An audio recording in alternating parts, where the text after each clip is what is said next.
आज पळसगावतर्फे माळवटा या ठिकाणी लोकांनी पाण्याची टंचाई असल्यामुळे आणि जलजीवनच्या कामासाठी या ठिकाणी गावकऱ्यांचं उपोषण आंदोलन चालू होतं। त्या ठिकाणी भेट देऊन जलजीवनच्या चौकशीबाबत शिवसाहेबाच्या वतीनं आश्वासित केलेलं आहे आणि आता तातडीनं या ठिकाणी 2 बोरवेल मारण्याचं नियोजन आहे। ती गाडी ऑन द वे आहे आणि एक सायंकाळपर्यंत ते काम सुरू होईल। बाकी ग्रामपंचायतच्या ज्या छोट्या छोट्या समस्या आहेत त्या आम्ही आमच्या स्तरावरून मिटवण्याबाबत किंवा सॉल्व्ह करण्याबाबत नाही, जलजीवनच्या कामाचं रिवाइज एस्टिमेट होणं अपेक्षित आहे। रिवाइज एस्टिमेटला मान्यता भेटली नसल्यामुळे पुढील काम करता आलं नाही। यापूर्वीचा सोर्स या ठिकाणी ड्राय गेलेला आहे आणि या ठिकाणी 200 फुटापर्यंतच शासनाचं बोर मारण्याचं नियोजन असल्यामुळं किंवा नियम असल्यामुळं त्याच्या पुढे बोरवेल मारता येत नाही आणि या ठिकाणी पाणी पातळी खूप खोल असल्यामुळं पाण्याची समस्या उद्भवत आहे। या ठिकाणी बोरवेलचं एक पाणी चालू आहे आणि ग्रामपंचायतनं सामान्य निधीमधून टँकर सुरू केलेला आहे आणि एसडीओ साहेबाकडे टँकरचा प्रस्ताव पाठवण्यात आलेला आहे पंचायत समितीवर।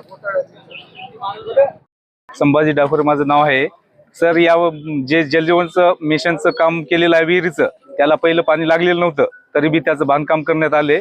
तर गावाची लोकसंख्या आमच्या इथं जास्त असल्यामुळं गावाला पाणी पुरवत नाही त्या विहिरीचं, तर मी पाठपुरावा केलेला आहे। तर त्याच्यामुळं आपण मोरुंब्यामध्ये रिवाईजसाठी आपण हे केलेलं आहे, जमीन 2 गुंठ्याचं म्हणजे हे केलेलं आहे। तर त्याच्यामुळे तिथं करून इकडं पाणी आपल्याला हे करायचं। तर आपल्याला होत आहे आता आमच्या गावात जवळपास पाणी नाही, विहिरीला नाही, दुसरे बी हे आहेत, त्याच्यामुळे टंचाई असल्यामुळे आपण मोरुंब्यामध्ये तिथून घ्यायची विहिरीचं रिवाईजचं केलेलं आहे। आता ते होईल आणि दुसरी गोष्ट आपण टँकरची सुविधा केलेली आहे। आता सध्या युवक एवढे आक्रमक झाले, या अगोदर प्रशासनाला काही पाठपुरावा केला होता का या संदर्भात? हो केला होता पण गुत्तेदार काम करण्याच्या मनस्थितीत नव्हता सर। गुत्तेदाराच्या मागे लागलो आम्ही, पाणी पुरवठा ऑफिसला बी बोललो, SDM साहेबाला बी पत्र दिलेलं आहे। तर रिवाईज करताना तर काही जणांचं म्हणणं आहे की होतच नाही रिवाईज, पण गावाला पाणी नसल्यामुळे ते करणं शक्य आहे, करावंच लागेल आपल्याला। पाण्यासाठी एका महिलेची चोरी देखील झाली होती, काय पुढची प्रक्रिया?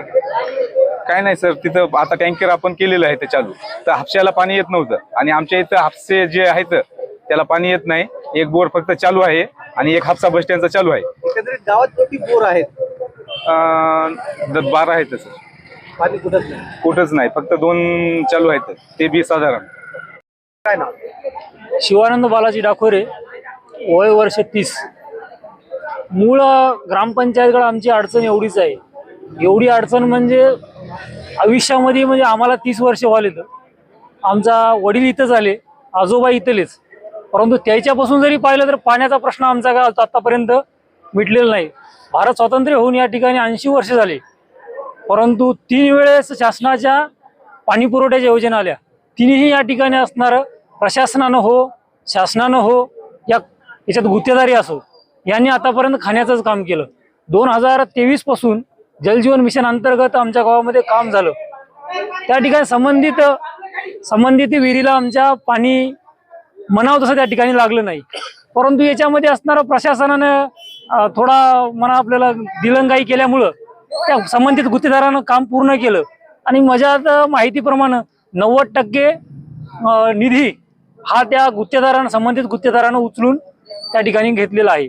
संबंधित काम हे जवळपास 1.5 ते 2.25 कोटी रुपयाचं आहे। सध्याची परिस्थिती गावामध्ये पाण्याची कशी आहे? भीषण टंचाई आहे, तुम्ही पाहू शकता। आता तुम्ही जर तुम्हाला दाखवलं तर सकाळच्या टायमाला तुम्ही झाले तर 1-1 किलोमीटर पर्यंत महिला मंडळ असो, लेकरं मंडळ असो, पाण्यासाठी 1-1, 1.5 किलोमीटर डोक्यावर पाणी आणावं लागलंय।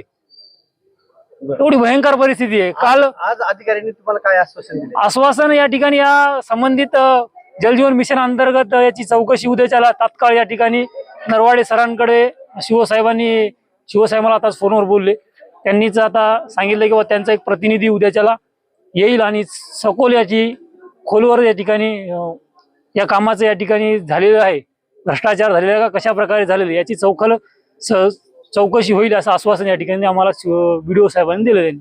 जर काम नाही झालं तर काय पुढची भूमिका असणार? आता आमचं काम काय आता तात्पुरतं नाही आमचं, कारण की हा प्रश्न वर्षापासून असणारा आहे पाण्याचा। ज्वलंत प्रश्न आमच्या गावामध्ये काय प्रश्न असेल कशाचा तर तो पाण्याचा आहे आणि हा जर प्रश्न जर आताचा नाही मिटला तर हा आंदोलन का आमचं थांबणार नाही. हे असणारं सुरुवातीचं समजा आता प्रशासनाला असो या संबंधित कोणी अधिकारी असो किंवा गुत्तेदार असो, यांना असं समजून आहे की आता या ठिकाणी असणारं आंदोलन थांबलंय आणि आता काही समोरचे पाऊल उचलणार नाहीत. याच्याही परत कठोर पाऊल त्या ठिकाणी असणार आम्ही उचलल्याशिवाय राहणार नाही. ही या ठिकाणी असणार या संबंधित या जे कोणी आहे, आमची एवढीच मागणी आहे की संबंधित 2023 पासून इतके दिवस तुम्ही काय झोपीचं सोंग घेतलं काय? आता सरळ आम्ही ग्रामपंचायतला विचारलं, बाबा हा निधी कुठून आलाय काय आला, तर ग्रामपंचायत म्हणतं जिल्हा परिषदेतून आलेला आहे. जिल्हा परिषदचं असलं तर बीडीओच्या मार्फतच काम होते, आम्हाला कळते. तर बीडीओ साहेब म्हणतात शिव साहेबाकडे आहेत आणि शिव साहेब पुन्हा अजून आले की बीडीओ साहेबांनी तुम्हाला आश्वासन दिलेलं आहे. म्हणजे कुठेतरी जनतेला या ठिकाणी भ्रमित करण्याचं काम या ठिकाणी केलेलं आहे. तर या ठिकाणी असणार जर आता आम्ही सुरुवात केलेली आहे आणि आम्हाला जर कोणी अडथळा आणण्याचा त्या ठिकाणी प्रयत्न करत असेल, आता पाठीमागे 1-2 असं प्रकरण झालं, संबंधित जो कोणी जलजीवन मिशनच्या अंतर्गत जे कोणी संबंधित होते त्यांनी गावातल्या असं नागरिकाला धमकवण्याचं, मारण्याचं, उचलण्याचं त्या ठिकाणी असणारं काम त्या ठिकाणी केलं. परंतु मी तर त्याला सांगतो खुलेआम त्याला, जे तुमच्याच्यानं होते जशाही प्रकारे तुम्हाला जसं करता येईल करा, परंतु जर काही कदाचित जर माझ्या काही जीविताला त्या ठिकाणी हानी झाली तर संबंधित हे असणारे जबाबदार राहतील, हे बी त्यांनी असणार